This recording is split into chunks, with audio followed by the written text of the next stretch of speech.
Hello, welcome back to my channel. As you can see, I'm making a bit of a different video today.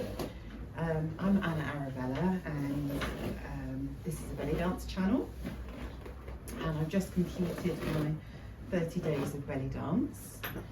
But I wanted to do a little bit more of a chatting video today and just tell you really a little bit about why I quit alcohol and how that has helped me with my belly dancing. So as you can see, I'm down at the yard today and trying to deal with this cob's tail. It's got very muddy over the winter. So yeah, I just thought we'd have a little chat whilst I try and plait her tail, just to get it nice and tidy and out of the way for the winter. And it is connected really, because giving up alcohol is what has allowed me to have the time in my life to do more things like belly dancing, and obviously to have the horse as well and to look after her, and also to have the money, because alcohol is quite expensive, and these are the things that I wanted to do with my life. And giving my daughter the opportunity to have a horse was one of those things. And alcohol, giving up alcohol, freed up some money to help with that.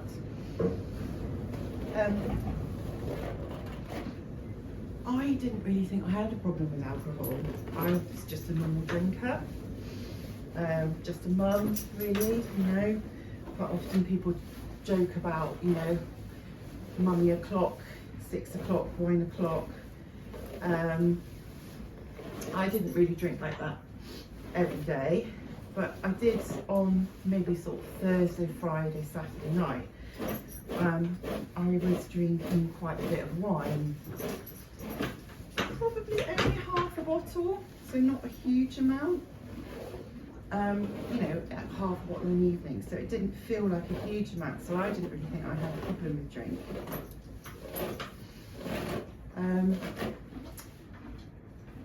And maybe I didn't, I don't know, but when I came to give up, I think it was the hardest thing, one of the hardest things I've ever done in my life. Probably giving birth is the hardest, but it was, I was shocked, absolutely shocked by how hard it was. Yeah, really shocked. So what inspired me, and actually I gave up 5 years ago now, it was in the lockdown, and I'd listened to a programme on the radio where someone was talking about how she'd given up for wine for a year, similar to me, just a mum, didn't think she had a problem with alcohol,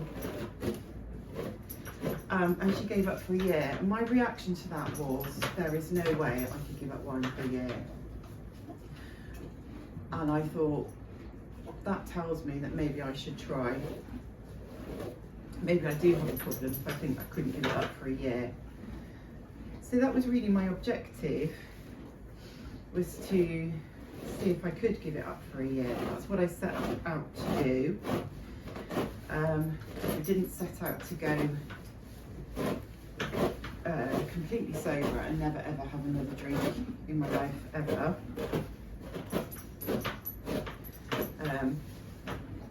But as I was saying, we'd gotten into the lockdown and I'd sort of started drinking a bit like it was the holidays. So my sort of 4 evenings a week expanded to 5,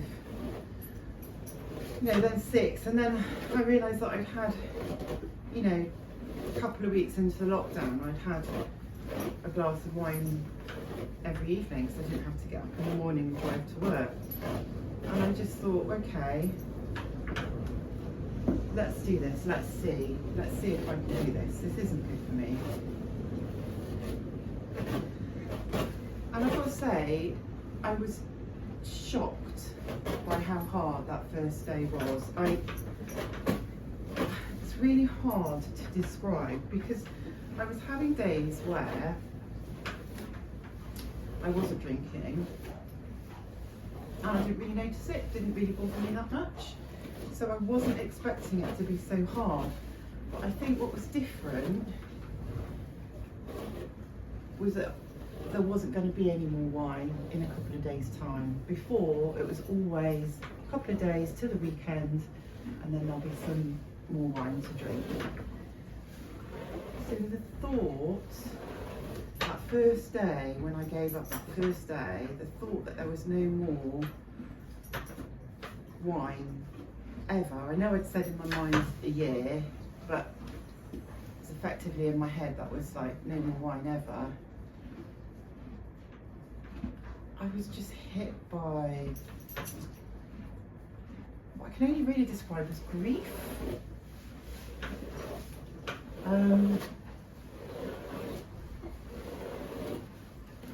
Yeah, it was so unexpected. And all I could think about was the fact that I wanted to have a glass of wine. It just sort of consumed me. So I had to just take it sort of kind of 1 hour at a time. Just let's just get to, you know, morning coffee time. Let's get from coffee time to lunchtime. Let's get from lunchtime to tea time. Just little sections of the day. And I just really wanted to share this because if I can inspire, you know, one person to think about their alcohol, or somebody who's already thinking about maybe reducing the amount they drink, to have a go and just try and see if they can do it, then this video would have been worth it to me. So it's really just about taking a little bit at a time, a bit like I'm doing with this tail. I'm trying to plait this tail, like how do I tackle this whole big thick tail? It's too much. Just got to take a little piece at a time and just do that little bit that's in front of me. And that's how I did it, and I did the same the next day. And I think for the first 3 days I just felt utterly black and bereft.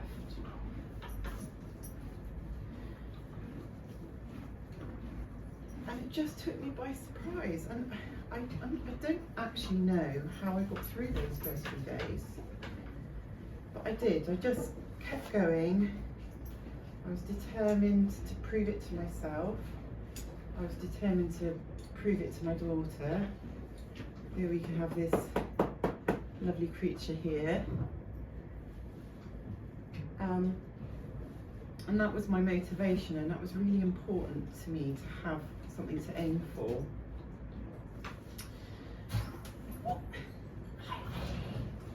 Oh, excuse me. I can't believe you've done that, Ivy. Oh my goodness me. I don't know whether to edit that out or leave it in. There we are. Right, that's done. Okay, so back to the video. So as time went on, I got through the first week. And then before I knew it, I'd gotten to a month. A month in was a little bit easier. I didn't feel quite so black every day, but it was still hard. I still thought about it all the time. And for the first 3 months, it was all I could think about. And then after that, gradually, it stopped consuming my thoughts. And I was so surprised because I really didn't drink that much. I really didn't think I drank that much.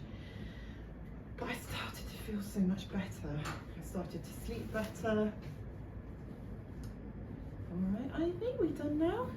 I started to sleep better. I started to feel better in myself. My skin felt amazing. My skin sort of got a nice kind of glow to it. It felt amazing. I didn't feel so tired in the mornings. I had more energy. I was able to come to the yard and enjoy the horse and do all the work with my daughter and enjoy the horse.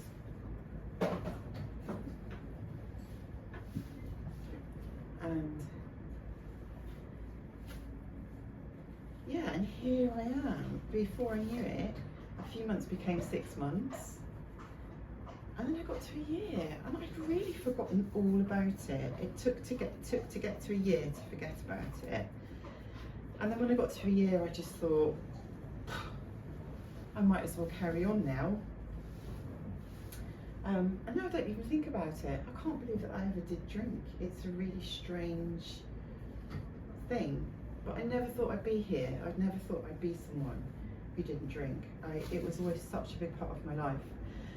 So I really just wanted to make this video just to say, if you are thinking about it, there are amazing health benefits to be had.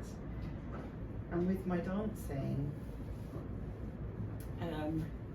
I felt much fitter and stronger and more able to remember my choreography. I felt so much more creative. And I just loved what I do. And I just love my life on a daily basis in a way that I never did before. So I hope that you can think about how making some changes to how you drink alcohol might help you. Ooh. Right, I think I better end this video here and go and find a scoop and get that up, Ivy. So there we are. We've got a lovely plait.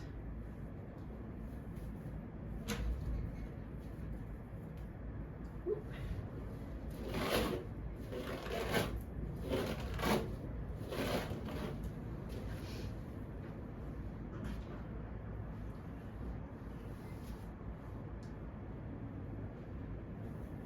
When I was doing gigs, I'd go out and do my belly dance gigs, and I'd get back late and I'd have a couple of glasses of wine as part of my routine, because I'd get back and I just want to carry on dancing and dance all night. It sounds crazy, but it's very energizing. Once you've done your work and you've done your gigs, you just want to dance all night. And alcohol was part of my routine of getting home and winding down. And I just had to take a different approach with that. Oh, I've got in a big tangle here.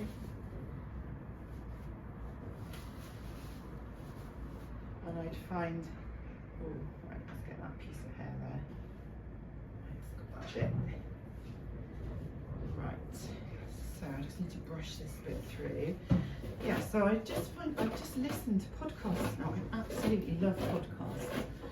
So after a gig now, I'll get in the car, I'll get a podcast on, I listen to it, and then by the time I've driven home, I feel so much more wound down, and I'm not thinking as I'm driving home, oh, I'm gonna have a glass of wine, I'm looking forward to that.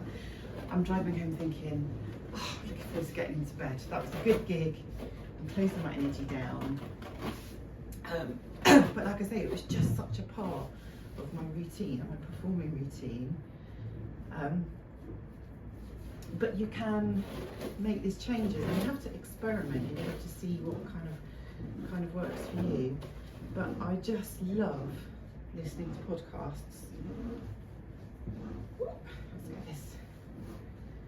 I don't know how we've got this big tangle here.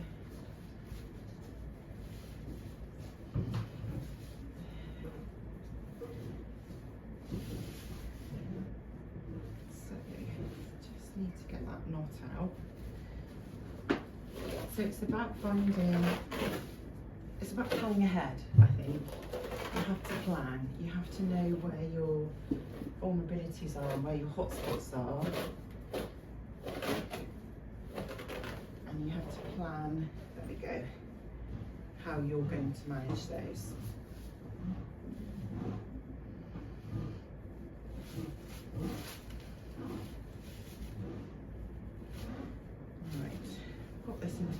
Bird's nest here, Ivy.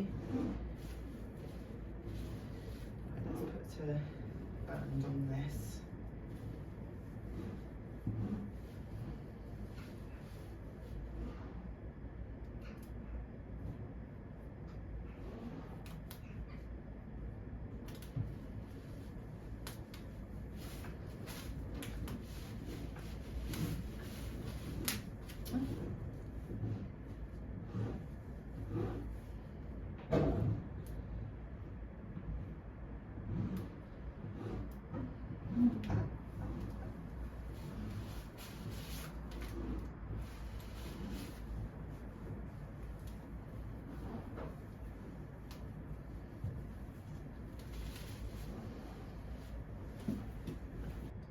case you were wondering, this is Ivy.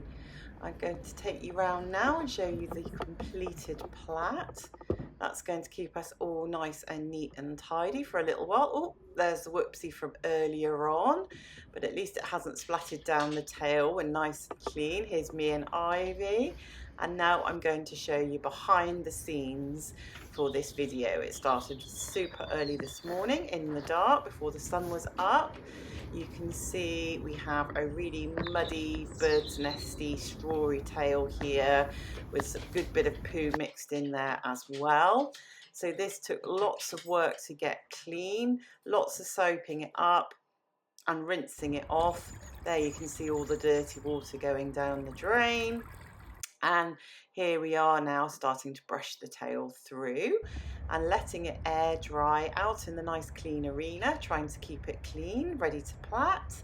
And these are the things that I find I now have the time to do now that I'm not hungover in the mornings or tired from drinking alcohol the night before. Look at this beautiful clean tail, all ready to take her in, give her a hay net and start the plait.